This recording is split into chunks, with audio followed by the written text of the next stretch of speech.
Oil slicks covered an estimated area of 57,500 square miles, 149,000 square kilometer, an area the same size as England and Wales combined.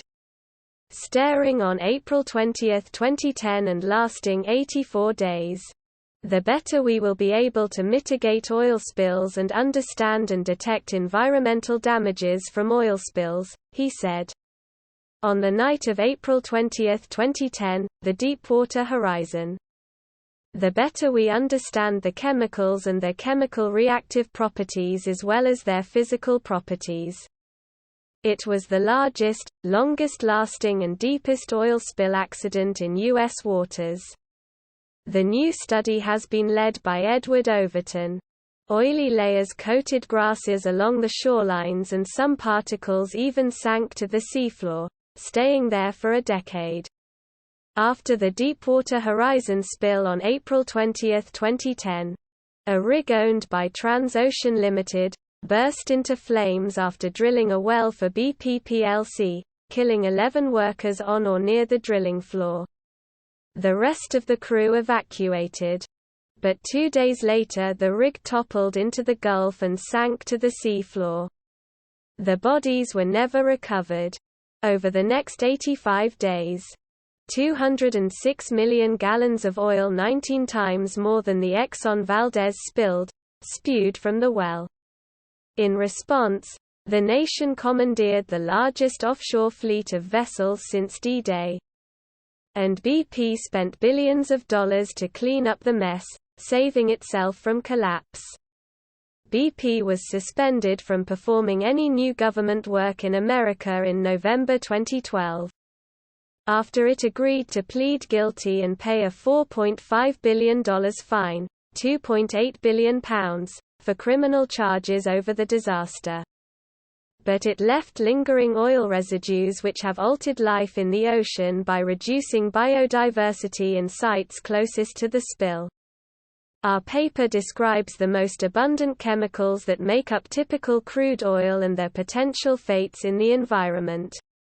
Overton and his collaborators focused on the components that were present at the highest concentrations in spilled oil and those that are the most toxic, as listed on the U.S. Environmental Protection Agency's priority list.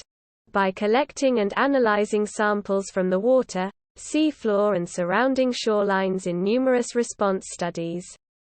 They followed chemical transformations that occurred in the following months and years. Once released into the environment, significant portions of the oil evaporated into the air, between 30% and 40%, they found. Water-soluble chemicals dissolved relatively quickly into the sea and were biodegraded by marine organisms. However, this was not true for all of the spilled oil's components.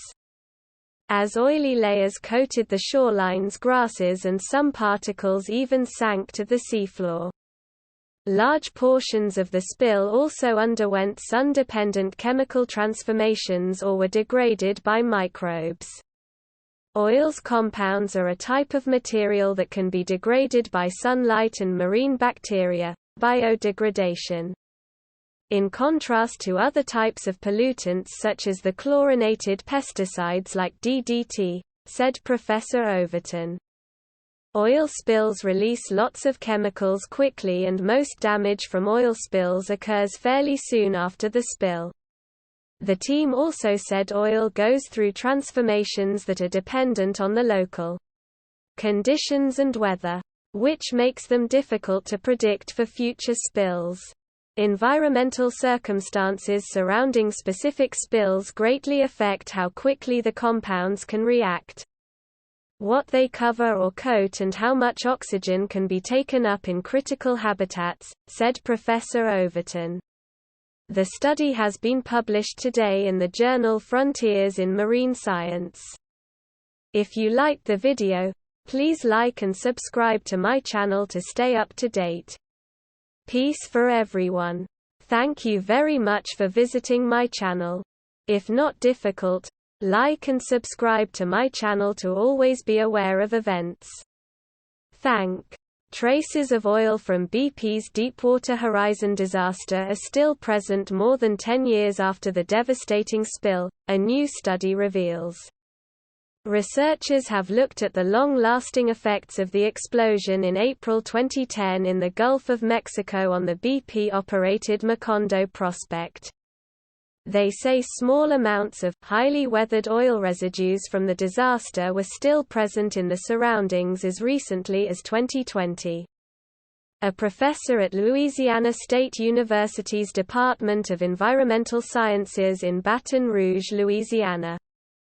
210 million gallons, 795 million liters, of live oil poured into the Gulf of Mexico over the course of 87 days.